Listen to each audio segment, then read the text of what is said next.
நம்ம ஜமாத் இங்க இருக்க இந்த ஊர்ல இருக்கிறதுனால இந்த ஊர் ரெண்டா பிளவுபட்டுச்சுன்னு சொல்றாங்க. அதுக்கு எனக்கு விளக்கம் வேணும். முதல் சொன்ன கேள்விக்குள்ள பதில் தான் இதுக்கு.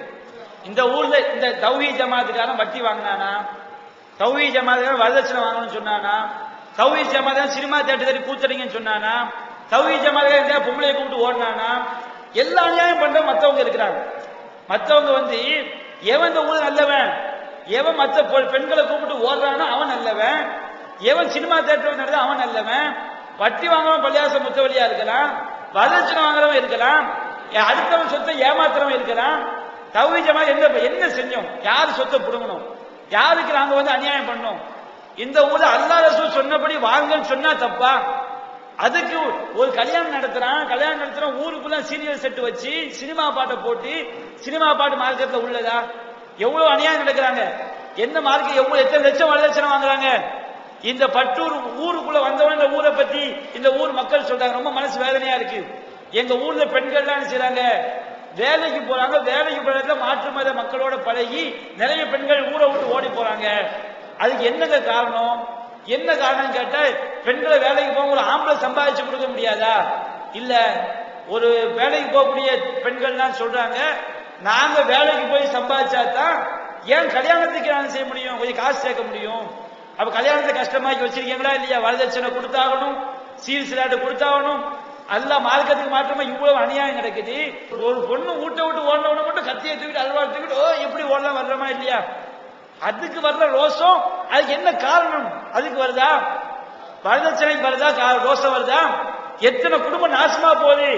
வரதட்சணை வாங்கினா கல்யாணம் எடுத்து வைக்கமான்னு சொல்ல வேண்டியான எத்தனை ஓடி போறதுல ஒரு 10% தப்பு பண்ணி ஓடி போறாங்க, லவ்வுக்கு சொல்லி ஓடி போறாங்க. மீதி 90% எதுக்கு ஓடுறாங்க? பிள்ளைய கரை சேர்க்க பெத்த தாய் எவங்களே ஓடுங்கிறான். அது தாயுடைய மனசு எப்படி ஆக்குறது? எது பொட்ட புள்ள பிறந்துச்சுன்னா மனசு குத்துதா இல்லையா? இன்னைக்கு பொட்ட புள்ள பிறந்த சந்தோஷமா இருக்குதா? ஒரு 4 ஆம்பளை புள்ள பிறந்த பிறகு 5வது பொட்ட புள்ள வந்தா ஒரு சந்தோஷம், ஒரு 2 ஆம்பளை புள்ள வந்தவொடனே 3வது பொட்ட புள்ள வந்தா சந்தோஷம், ஒரு ஆம்பளை ஒரு பொம்பளை வந்தா சந்தோஷம்.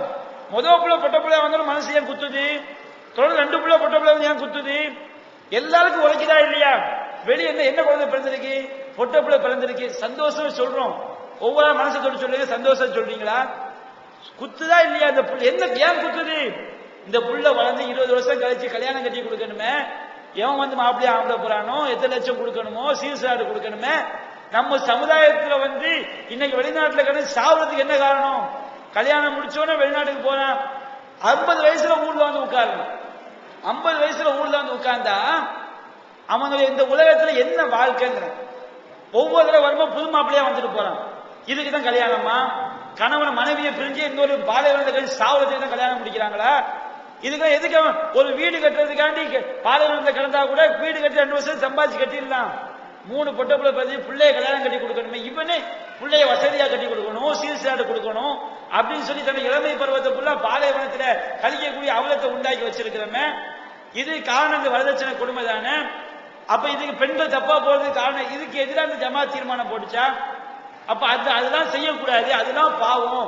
நான் வரதட்சணை வாங்காம கல்யாணம் பண்ணுவேன், சீர்சாடு வாங்காம கல்யாணம் பண்ணுவேன், பெண் வீட்டுக்கு விருந்து கூட வைக்க வேண்டாம், சாப்பாடு நான் மாப்பிள்ளை போட்டுக்கிறேன் அப்படின்னு ஜமாத் சொல்லிச்சுன்னா நல்ல பிரச்சாரம் பண்ணுங்க, நிறைய மக்களை திருத்துங்க, நிறைய இளைஞரை உண்டாக்குங்க அப்படி சொல்ல விட்டு போட்டு இதுக்கு அடிக்கிறதுக்கு வர்றாங்க, ஊர் நீக்கம் பண்ணுவாங்கிறாங்கன்னா இவங்க உண்மையே தன்னுடைய வாழ்க்கையை பரிசுத்தமான வாழ்க்கையை சவால் விடட்டும்.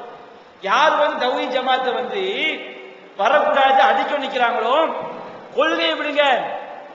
ஷிர்க் நீ தலகா நம்பியா நம்பிட்டு போ, நீ தைரியமா இருந்தா. வரதட்சணை தப்பு சுன்னத் ஜமாத் சொல்றாங்களா இல்லையா? வரதட்சணை வட்டி தப்புன்னு சொல்றானா இல்லையா? தௌஹீத் ஜமாத்தை எதிர்க்கக்கூடிய சுன்னத் ஜமாத் இந்த ஊர் இமாம் சவால் விடட்டும். வட்டி வாங்குபவர்களை நாங்கள் பள்ளிவாசல்ல ஏற்ற மாட்டோம், பள்ளிவாசல் ஜமாத்துல உறுப்பினர் ஆக்க மாட்டோம் சொல்லட்டும். வட்டி வாங்குறவங்க கல்யாணத்தை போய் நடத்த மாட்டோம், வரதட்சணை கல்யாணம் நடத்தி வச்சு சொல்லட்டும். அப்ப எதுக்கு நம்மள எதிர்க்கிறாங்க?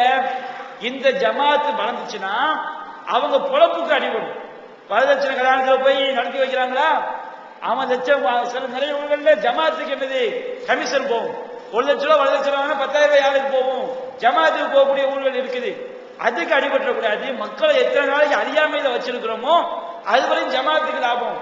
இந்த தௌஹீத் ஜமாத் நீங்க குர்பானி கொடுப்பீங்க, குர்பானி தோல் யாருக்கு போகணும்? ஏழைகளுக்கு போகணும். குர்பானி தோல் யாருக்கு போகணும்? ஏழைகளுக்கு போகணும்.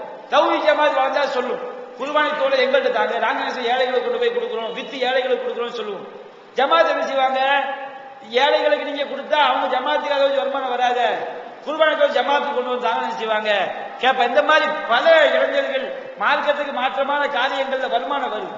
நம்ம பிரச்சாரம் பாடுவதனால வருமானம் தரப்படுறது காரணத்தை நினைச்சாங்க, அதை எதிர்க்கிறாங்க. மற்றபடி நியாயமான காரணம் சொல்லி இந்த ஜமாத் என்ன செய்ய முடியாது, யாரும் எதிர்க்க முடியாது.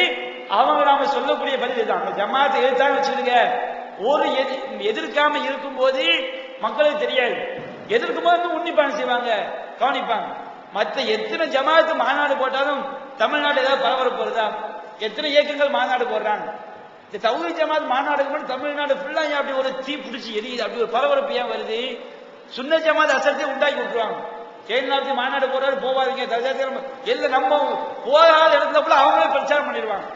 இங்க ஊழல் மீட்டிங் போறது, இன்னைக்கு மீட்டிங் நடக்குது, மீட்டிங் நடக்குது, நம்ம வால் போஸ்ட் ஓட்டி தெரிவதை விட இவங்க என்ன செய்வாங்க, வக்கீல் நோட்டீஸ் விடுவாங்க, நடக்கக்கூடாதும்பாங்க, அப்படிம்பாங்களா, ஊர் ஃபுல்லா என்ன செஞ்சிடும், பரவி. ஆனா எதிர்க்கிறப்ப கவலைப்படாதீங்க, எதிர்க்கும் போதுதான் தெரியாத மக்கள் என்ன செய்வாங்க, நிறைய வருவாங்க. நம்ம என்ன சொல்ல என்ன செய்வாங்க, நிறைய வழங்குவாங்க, நிறைய வழங்குவது செய்யும், மாற்றங்கள் ஏற்படும். அதனால இதான் நாம எதிர்த்தால் இன்னும் என்ன செய்வோம், இன்ஷா அல்லாஹ் வளருவோம். இதான் அவங்களுக்கு சொல்லக்கூடிய பதில்.